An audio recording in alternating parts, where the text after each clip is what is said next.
Disclaimer, এই ভিডিওতে বর্ণিত ঘটনাগুলো সম্পূর্ণভাবে বাস্তব অভিজ্ঞতার ওপর ভিত্তি করে তৈরি। ঘটনাগুলো যারা নিজের চোখে দেখেছেন বা যাঁদের সঙ্গে ঘটেছে তাদের বর্ণনা অনুযায়ী তুলে ধরা হয়েছে। ভিডিওটি কোনো কুসংস্কার ছড়ানোর উদ্দেশ্যে নয়, শুধুমাত্র সত্য ঘটনা ও অজানা রহস্য তুলে ধরাই এর লক্ষ্য। দুর্বল হৃদয়ের মানুষ শিশু এবং যারা সহজে ভয় পান তাদের এই ভিডিও না দেখার জন্য অনুরোধ করা হচ্ছে।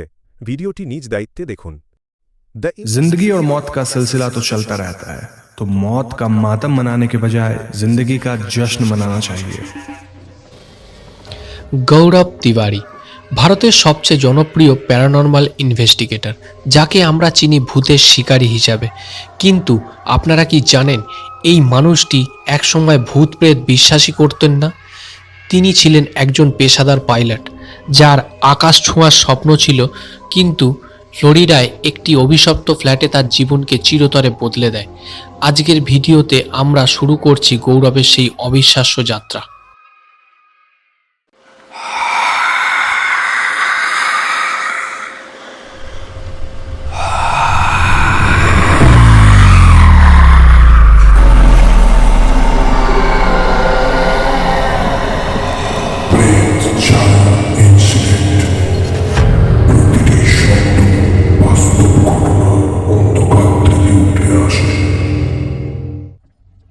তো হ্যালো বন্ধুরা, তোমরা সবাই কেমন আছো? আমি সৌমিত্র আছি তোমাদের সাথে, আর তোমরা শুনছো প্রেত ছায়া ইনসিডেন্ট, যেখানে প্রতিটি শব্দ উঠে আসে বাস্তবের গভীর অন্ধকার থেকে। প্রথমেই বলে রাখি, তোমরা যদি চ্যানেলে নতুন হয়ে থাকো তাহলে চ্যানেলটা সাবস্ক্রাইব করে রাখো, কারণ এই রকম সত্যি ভৌতিক ঘটনা আসতে থাকে প্রতি শনিবার ও রবিবার ঠিক রাত 10টায়। বন্ধুরা, আজ কথা বলবো গৌরব তিওয়ারিকে নিয়ে, যিনি ইন্ডিয়ান ফার্স্ট প্যারানর্মাল ইনভেস্টিগেটর। চলো শুরু করি। আর হ্যাঁ, ঘটনার শেষে থাকছে প্রশ্ন, তাহলে ভালো করে পুরো ভিডিওটা দেখো। চলো শুরু করা যাক। গৌরব তিওয়ারির জন্ম 2রা সেপ্টেম্বর 1984 সালে। তার বেড়ে ওঠা আর 5টা সাধারণ ছেলের মতোই ছিল। পড়াশোনায় ভালো, হাসি খুশি এবং সাহসী। তার বাবা উদয় তিওয়ারি ছিলেন একজন কমার্শিয়াল ডাইরেক্টর। ছোটবেলা থেকে গৌরবের লক্ষ্য ছিল সুনির্দিষ্ট। তিনি আকাশে উঠতে চেয়েছিলেন। তিনি ছিলেন একজন প্রমিজিং অভিনেতাও। কিছু টিভি সিরিয়ালে কাজ করেছিলেন, কিন্তু তার আসল টান ছিল এমবিএসের জন্য। 2003 সালে গৌরব পাইলটের ট্রেনিংয়ের জন্য মার্কিন যুক্তরাষ্ট্রের ফ্লোরিডায় যান। সেখানে তিনি অত্যন্ত পরিশ্রম করেন এবং সাফল্যের সাথে কমার্শিয়াল পাইলট হওয়ার লাইসেন্স পান। সেই সময় তিনি ছিলেন একজন ঘোরতর নাস্তিক। ভূত বা অপ্রাকৃত শক্তিকে তিনি বিন্দুমাত্র বিশ্বাস করতেন না। তিনি মনে করতেন যা বিজ্ঞান দিয়ে ব্যাখ্যা করা যায় না তার অস্তিত্ব নেই। গৌরবের জীবনের টার্নিং পয়েন্ট আসে যখন তিনি ফ্লোরিডায় তার বন্ধুদের সাথে একটি অ্যাপয়েন্টমেন্টে থাকতে শুরু করেন। মাঝরাতে কেউ যেন ঘরের দরজা নক করত, কিন্তু খুললে কাউকে পাওয়া যেত না। একদিন রাতে তিনি অনুভব করেন কেউ একজন তার খাটের পাশে দাঁড়িয়ে আছে। তিনি তাকিয়ে দেখেন একটা স্পষ্ট অবয়ব, একটা ছোট মেয়ে। গৌরব শুরুতে ভয় পেয়েছিলেন যে তিনি হয়তো হ্যালুসিনেশন দেখছেন, কিন্তু অবাক করা বিষয় হলো তার বাকি বন্ধুরাও এই একই রকম অভিজ্ঞতা পেতে শুরু করে। তারা শুনতে পেতেন কেউ অকারণে হাসছে বা ভারী কিছু টেনে নিয়ে যাওয়ার আওয়াজ। এই ঘটনাগুলো গৌরবের চিন্তাধারাকে নাড়িয়ে দেয়। তিনি বুঝতে পারেন পৃথিবীতে এমন কিছু আছে যা আমাদের সাধারণ পঞ্চ ইন্দ্রিয়র বাইরে। তিনি ভয় পেয়ে পালিয়ে যাননি, বরং সিদ্ধান্ত নেন এই রহস্যের শেষ দেখে ছাড়বেন। তিনি শুরু করলেন পড়াশোনা। ভূত বা অশরীরী আত্মাদের আসলে কি, কেন তারা মানুষের সাথে যোগাযোগ করে, এখান থেকে জন্ম নিল ইন্ডিয়ান প্যারানর্মাল সোসাইটির বীজ। ফ্লোরিডায় সেই অভিশপ্ত ফ্ল্যাটের অভিজ্ঞতা গৌরবের মনে এক গভীর ছাপ ফেলে গিয়েছিল। তিনি বুঝতে পেরেছিলেন পাইলট হয়ে আকাশ ছোঁয়ার চেয়ে বড় কোনো রহস্য মাটির পৃথিবীতে লুকিয়ে আছে। 2009 সালে তিনি কমার্শিয়াল পাইলট হিসাবে ভারতে ফিরে আসেন, কিন্তু তার মনের মধ্যে তখন বিজ্ঞানের সাথে আধ্যাত্মিকতার দ্বন্দ্ব চলছে। তিনি ঠিক করেন ভূতকে ভয় নয়, ভূতকে জানতে হবে।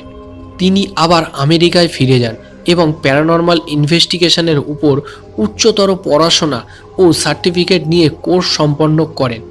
গৌরব যখন ভারতে ফিরে আসেন, নিজেকে একজন প্যারানর্মাল ইনভেস্টিগেটর হিসাবে পরিচয় দিতে শুরু করলেন। তখন সমাজ তাকে সহজভাবে নেননি। বন্ধু বান্ধব থেকে শুরু করে আত্মীয় স্বজন সবাই তাকে নিয়ে মজা করত। কেউ বলতো পাগল হয়ে গেছে, কেউ বলতো পাইলটের চাকরি ছেড়ে ওঝাগিরি করছে। কিন্তু গৌরবের লক্ষ্য ছিল পরিষ্কার। তিনি কোনো তুকতাক বা জাদুটোনায় বিশ্বাস করতেন না। তিনি চেয়েছিলেন বিজ্ঞানসম্মত যন্ত্রপাতি দিয়ে প্রমাণ করতে যে এই শক্তিগুলো আসলে কী। 2009 সালের শেষের দিকে গৌরব প্রতিষ্ঠা করেন IPS, যার full form Indian paranormal society. এটি ছিল ভারতের প্রথম আধুনিক সংস্থা যা অলৌকিক ঘটনা নিয়ে গবেষণা করত। তার সাথে যোগ দেন কিছু সমবয়সী তরুণ ও তরুণী। গৌরব বলতেন, আমি ভূত খুঁজতে বের হই না, আমি বের হই মানুষের ভয় দূর করতে। গৌরব লক্ষ্য করলেন ভারতের অনেক জায়গায় মানুষ মানসিকভাবে অসুস্থ থাকলেও তাকে ভূতে ধরা বলে ওঝার কাছে নিয়ে যাওয়া হয়। তিনি এই কুসংস্কারের বিরুদ্ধে রুখে দাঁড়ালেন। তিনি প্রমাণ করতে শুরু করলেন যে 98% ঘটনা আসলে মনের ভুল বা প্রাকৃতিক কোনো কারণ, আর বাকি 2% হলো সত্যিকারের রহস্য। গৌরব এবং তার টিম ভারতের সবচেয়ে ভয়ঙ্কর জায়গাগুলিতে রাত কাটাতে শুরু করলেন। রাজস্থানের ভাঙ্গার কেল্লা থেকে শুরু করে দিল্লির লোধি গার্ডেন, গৌরব তার গ্যাজেট হাতে নিয়ে সবখানে পৌঁছে যেতেন। ভানগার কেল্লার রহস্য, যেখানে সূর্য উদয়ের আগে বা সূর্যাস্তের পরে যাওয়া নিষেধ, সেখানে গৌরব রাত কাটিয়েছিলেন। তিনি অনুভব করেছিলেন এমন এক শিথিল হাওয়া এবং ইলেকট্রনিক ডিভাইসের হঠাৎ বন্ধ হয়ে যাওয়া।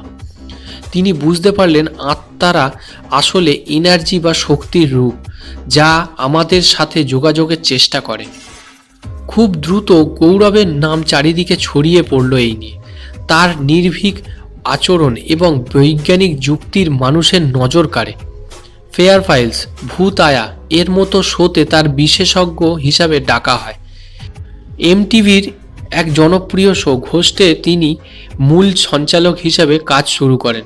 গৌরব রাতারাতি ভারতের প্যারানর্মাল আইকন হয়ে ওঠেন। কিন্তু এই খ্যাতির পিছনে একটা অন্ধকার দিক ছিল। অশরীরী জগতের সাথে কাজ করতে করতে গৌরব কি ধীরে ধীরে ক্লান্ত হয়ে পড়েছিলেন? তিনি কি কোনো অপশক্তির নজরে পড়ে গিয়েছিলেন? 2010 থেকে 2015 সাল, এই সময়টা ছিল গৌরবের জীবনের সবচেয়ে ব্যস্ততম সময়।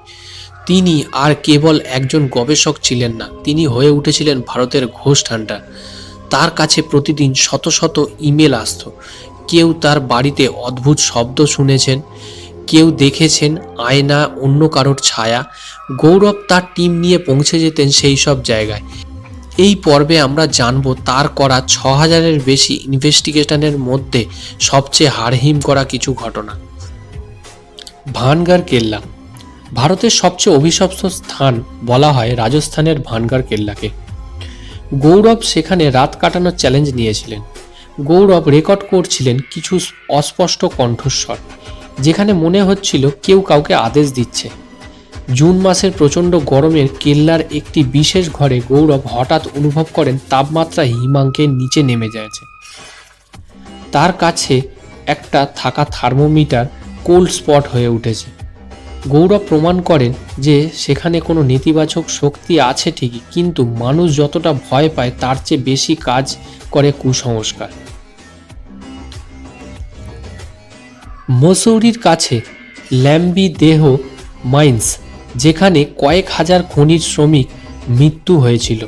গৌরব সেখানে ইনভেস্টিগেশন করতে গিয়ে এক অভাবনীয় অভিজ্ঞতার সম্মুখীন হন। গৌরব যখন স্পিরিট বক্সের মাধ্যমে যোগাযোগ করার চেষ্টা করেন, তখন খুব স্পষ্ট স্বরে একটি আর্তনাদ শোনা যায়। গৌরবের টিমের একজন সদস্য হঠাৎ করে অসুস্থ হয়ে পড়েন এবং দাবি করেন যে কেউ তার গলা টিপে ধরেছে। গৌরবের ক্যামেরায় ধরা পড়ে এক অদ্ভুত আলোর গোলক, যা দ্রুত সেই সদস্যের চারপাশ দিয়ে ঘুরে বেড়াচ্ছে। এই ঘটনাটি গৌরবের বৈজ্ঞানিক মনকে কিছুটা নাড়িয়ে দিয়েছিল। গৌরব শুধু ভূত খুঁজতেন না, তিনি ওঝা এবং তান্ত্রিকদের ভণ্ডামিও ফাঁস করতেন।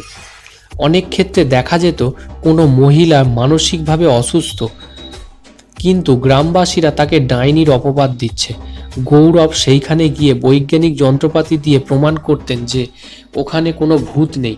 তিনি বলতেন, অন্ধকার ঘরে কালো বিড়াল খোঁজার চেয়ে কঠিন হলো মানুষের মনের ভিতর থেকে অন্ধকারের ভয় দূর করা। হাজার হাজার কেস সমাধান করতে করতে গৌরবের আচরণ এক অদ্ভুত পরিবর্তন আসতে শুরু করে। তিনি খুব কম কথা বলতে শুরু করেন। সারাক্ষণ অশরীরী শক্তির সাথে থাকতে থাকতে তার চোখে মুখে এক ধরনের ক্লান্তি দেখা দেয়। তিনি একবার এক সাক্ষাৎকারে বলেছিলেন, আমি যখন কোনো নেতিবাচক জায়গা থেকে ফিরি তখন সেই নেতিবাচক শক্তি আমার ছায়া হয়ে আমার সাথে ফিরে আসে। এই পর্বের শেষ কথা হিসাবে আমার দর্শকদের মনে এক গভীর প্রশ্ন রেখে যাবে, গৌরব কি অজান্তেই কোনো বিপদকে ডেকে এনেছিলেন? তিনি কি কোনো এমন শক্তির দরজা খুলে ফেলেছিলেন যা তার বন্ধ করা সম্ভব ছিল না? 2015 সালে ফেব্রুয়ারি মাসে গৌরব তিওয়ারি আর্য মেহরাকে বিয়ে করেন। গৌরবের বাবা চেয়েছিলেন তার ছেলে সাধারণ মানুষের মতো সংসার করুক, প্যারানর্মাল ইনভেস্টিগেশনের এই বিপজ্জনক জগৎ থেকে দূরে সরে আসুক। গৌরব নিজেও চেয়েছিলেন একটি স্বাভাবিক জীবন। বিয়ের প্রথম কয়েক মাস বেশ ভালোই কাটছিল, কিন্তু সমস্যা শুরু হলো যখন গৌরব আবার তার কাজে নিয়মিত হতে শুরু করলেন। গৌরবের পেশা তার ব্যক্তিগত জীবনে বড় বাধা হয়ে দাঁড়িয়েছিল। তার স্ত্রী আর্য প্রায়ই অভিযোগ করতেন যে গৌরব রাতে একা কারোর সাথে কথা বলেন। কখনো কখনো গৌরব সারা রাতে ঘুমোতে পারতেন না, বারান্দায় পায়চারি করতেন। আর্য একবার এক সাক্ষাৎকারে বলেছিলেন, গৌরব তাকে বলতেন, কেউ একজন আমাকে নিজের দিকে টানছে, আমি নিজেকে আটকে রাখতে পারছি না। গৌরব কি ডিপ্রেশনে ছিলেন, নাকি সত্যি কোনো অপশক্তি তাকে গ্রাস করছিল? 7 জুলাই 2016, মৃত্যুর মাত্র কয়েকদিন আগের কথা। গৌরব একটি খুব শক্তিশালী কেস নিয়ে কাজ করছিলেন। তার সহকর্মীরা লক্ষ্য করেন গৌরবের মেজাজ খুব খিটখিটে হয়ে গেছে। তিনি সারাক্ষণ আয়নার দিকে তাকিয়ে থাকতেন। সবচেয়ে অদ্ভুত বিষয় হলো, তিনি তার স্ত্রীকে বলেছিলেন, আমি যদি মরে যাই তবে তুমি একা থাকতে পারবে তো? আর্য তখন এটাকে গুরুত্ব দেননি, ভেবেছিলেন কাজের চাপে গৌরব হয়তো এমন কথা বলছেন। কিন্তু এই প্রশ্নটি ছিল তার শেষ বিদায়ের সংকেত। সকালবেলা গৌরব তার দিল্লির দ্বারকা ফ্ল্যাটে বাথরুমে যান। বেশ কিছুক্ষণ পার হয়ে যাওয়ার পরেও তিনি বের হচ্ছিলেন না। তার বাবা এবং স্ত্রী দরজায় ধাক্কা দিতে শুরু করেন। হঠাৎ ভেতর থেকে এক বিকট শব্দ শোনা যায়। দরজা ভেঙে ভেতরে ঢুকতেই তারা যা দেখেন তা ছিল অকল্পনীয়। গৌরব মেঝের উপর পড়ে আছেন। তার চোখগুলো কোটর থেকে বেরিয়ে আসার মতো বড় বড় হয়ে আছে এবং তার গলায় এক অদ্ভুত কালো দাগ, যেন কেউ খুব শক্ত করে তাকে শ্বাসরোধ করার চেষ্টা করেছে। হাসপাতালে নিয়ে যাওয়া হলে ডাক্তাররা তাকে মৃত বলে ঘোষণা করেন। পুলিশের প্রাথমিক ধারণা ছিল এটি আত্মহত্যা, কিন্তু ময়নাতদন্তের রিপোর্টে দেখা যায় গৌরবের শরীরের কোনো বিষ ছিল না। এমনকি তার গলায় যে কালো দাগটি ছিল তা কোনো দড়ি বা ফাঁসের দাগ না, সেটি ছিল এক ধরনের কালশিটে, যা কোনো মানুষের হাতের আঙুলের চাপের মতো হয়ে উঠেছিল। পুলিশ রিপোর্টে মৃত্যুর কারণকে দম বন্ধ হয়ে মৃত্যু বলে ধারণা করা হয়েছে। বাথরুমের ভিতরে কেউ ছিল না এবং দরজা ভেতর থেকে বন্ধ ছিল। তাহলে কে তার গলা টিপে ধরল, মানুষ নাকি অশরীরী কেউ? 2016 সালের জুলাই মাস। গৌরব তিওয়ারির আকস্মিক মৃত্যু সারা ভারতকে স্তম্ভিত করে দেয়। প্রতিটি নিউজ চ্যানেলের একটাই প্রশ্ন, ভারতের শ্রেষ্ঠ ভূত শিকারীকে কি ভূতেই মেরে ফেলল? পুলিশ প্রথমে বিষয়টিকে আত্মহত্যা বলে চালিয়ে দিতে চাইছিল। গৌরবের পরিবার এবং ভক্তরা তা মানতে নারাজ ছিলেন, কারণ গৌরবের মতো একজন মানুষ, যিনি মানুষকে সাহস দিতে শিখিয়েছেন, তিনি কেন হঠাৎ আত্মহত্যা করবেন? বাথরুমের দরজা ভেতর থেকে বন্ধ ছিল, অথচ তার গলায় ছিল সেই রহস্যময় কালো কালশিটে। গৌরবের মৃত্যু ছিল আজও 3টি বিতর্কিত থিওরি ও প্রচলিত তথ্য। 1. অনেকে বিশ্বাস গৌরব এমন কোনো শক্তিশালী অপশক্তির সংস্পর্শে এসেছিলেন যা তাকে শেষ করে দিয়েছিল। তার গলায় যে কালশিটে ছিল তা কোনো অদৃশ্য হাতের চাপের মতো দেখাতো। গৌরবের স্ত্রীও জানিয়েছিলেন গৌরব বলতেন কোনো শক্তি তাকে টানছে। দ্বিতীয় ফরেনসিক বিশেষজ্ঞ একাংশের মতে দীর্ঘ সময় অশরীরীর বিষয় নিয়ে গবেষণার ফলে গৌরবের অবচেতন মনে এক গভীর প্রভাব পড়েছিল, যাকে বিজ্ঞানের ভাষায় হ্যালুসিনেশন বা প্যারানোইয়া বলা যেতে পারে। এই প্রচণ্ড মানসিক চাপ থেকেই হয়তো তিনি কখনো দুর্ঘটনা ঘটিয়েছেন। তৃতীয়ত পুলিশের চূড়ান্ত চার্জশিট অনুযায়ী গৌরব ভাসোভাগাল অ্যাটাক বা হৃদরোগজনিত কারণে পড়ে গিয়ে শ্বাসরোধ হয়ে মারা যান, কিন্তু এই থিওরিও সবার মনোপুত হয়নি। তদন্তের সময় গৌরবের কিছু ব্যক্তিগত ডায়েরি ও ল্যাপটপ চেক করা হয়। সেখানে দেখা যায় মৃত্যুর আগে তিনি খুব ভয়ঙ্কর কিছু কেস নিয়ে ডায়েরিতে লিখেছিলেন। তার শেষ দিনের লেখা এক ধরনের অস্থিরতা লক্ষ্য করা যায়।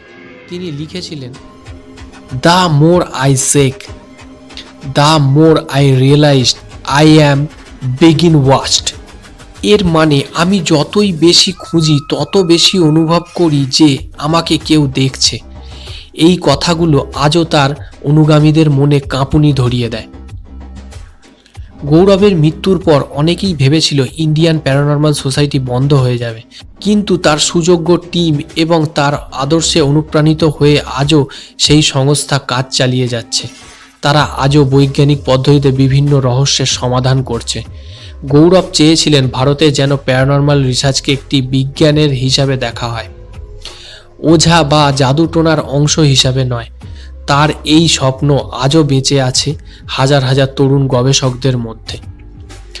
গৌরব তিওয়ারি আমাদের শিখিয়ে গেছেন যে ভয়কে জয় করতে হলে যুক্তির প্রয়োজন। তিনি ভারতের অন্ধকার গলির রহস্যগুলোকে ক্যামেরার সামনে তুলে এনেছিলেন। তার মৃত্যু আজও এক রহস্য হয়ে রয়েছে। হয়তো কোনোদিন এর উত্তর মিলবে, হয়তো বা মিলবে না। তবে ভারতের আকাশ থেকে শুরু করে রহস্যের পাতাল পর্যন্ত গৌরবের বিচরণ আমাদের আজীবন রোমাঞ্চিত করবে। মৃত্যু জীবনের শেষ নয়, বরং এক নতুন রহস্যের শুরু। ভালো থাকবেন গৌরব তিওয়ারি। তো বন্ধুরা, তোমরা এতক্ষণ শুনছিলে গৌরব তিওয়ারির বায়োপিক। তো তোমাদের কেমন লাগলো অবশ্যই কমেন্ট করে জানাও। আর তোমাদের কি মনে হয় গৌরবের মৃত্যু কিভাবে হতে পারে সেটাও অবশ্যই কমেন্ট করে জানাও। আমি তোমাদের মতামত জানতে চাই। আজকের যে প্রশ্ন সেটি হলো, গৌরব তিওয়ারির যে প্রতিষ্ঠান আইপিএস বা ইন্ডিয়ান প্যারানর্মাল সোসাইটি, সেটি তিনি কত সালে প্রতিষ্ঠা করেন। আর এবারে চলে যাব আজকের শর্ট আউট সেকশানে।